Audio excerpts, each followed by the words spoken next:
Évangile de Jésus-Christ selon saint Jean. Après la mort de Jésus, le premier jour de la semaine, Marie-Madeleine se rend au tombeau de grand matin, alors qu'il fait encore sombre. Elle voit que la pierre a été enlevée. Elle restait là dehors, à pleurer devant le tombeau.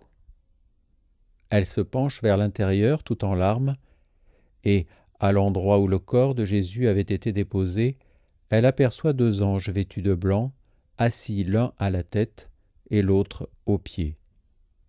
Ils lui demandent « Femme, pourquoi pleures-tu » Elle leur répond « On a enlevé le Seigneur, mon maître, et je ne sais pas où on l'a mis. » Tout en disant cela, elle se retourne et aperçoit Jésus qui était là, mais elle ne savait pas que c'était lui. Jésus lui demande « Femme, pourquoi pleures-tu ? Qui cherches-tu » Le prenant pour le gardien, elle lui répond « Si c'est toi qui l'as emporté, dis-moi où tu l'as mis, et moi j'irai le reprendre. » Jésus lui dit alors « Marie !»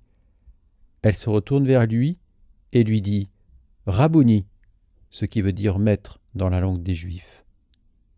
Jésus reprend « Cesse de me tenir, je ne suis pas encore monté vers le Père.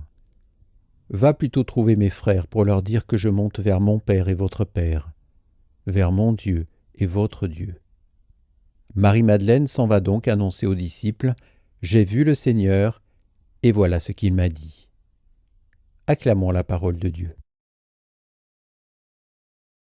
Marie-Madeleine s'est rendue au tombeau de Jésus, certainement pour y prier, mais elle trouve le caveau ouvert et vide. Elle est bouleversée et elle pleure. Perdue dans son chagrin, elle ne peut imaginer une possible résurrection.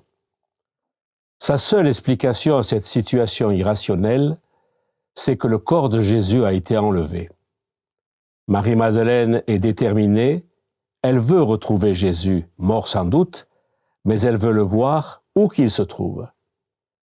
Cette femme a un cœur brûlant d'amour, mais sa foi n'est pas encore éveillée. Devant cette ardeur, Jésus, qui ne s'est pas fait reconnaître aussitôt, va prononcer le mot qu'il faut, son nom, Marie, pour lui ouvrir le cœur. Marie-Madeleine, qui ne peut plus toucher physiquement ni retenir le corps de Jésus ressuscité, reçoit le message pour aller dire aux disciples que Jésus monte vers son Père et qu'ainsi il entre dans la gloire de Dieu. Cette scène d'apparition de Jésus ressuscité à Marie-Madeleine, comme celles qui suivront aux apôtres, aux disciples d'Emmaüs et à bien d'autres encore, fonde la foi de l'Église en la résurrection. Pour voir Jésus, comme pour Marie-Madeleine, il convient de le chercher et de l'aimer. Le chrétien est un chercheur de Dieu, d'abord dans les Écritures saintes, mais également dans les sacrements. L'Eucharistie est le lieu où le corps du ressuscité nous est donné et partagé pour que nous vivions de sa vie. Par l'Eucharistie, Jésus ne nous abandonne pas, il revient constamment vers nous, il revient vers les siens. Établissons fermement nos cœurs là où se trouvent les vraies joies, devenons davantage messagers de l'amour de Dieu.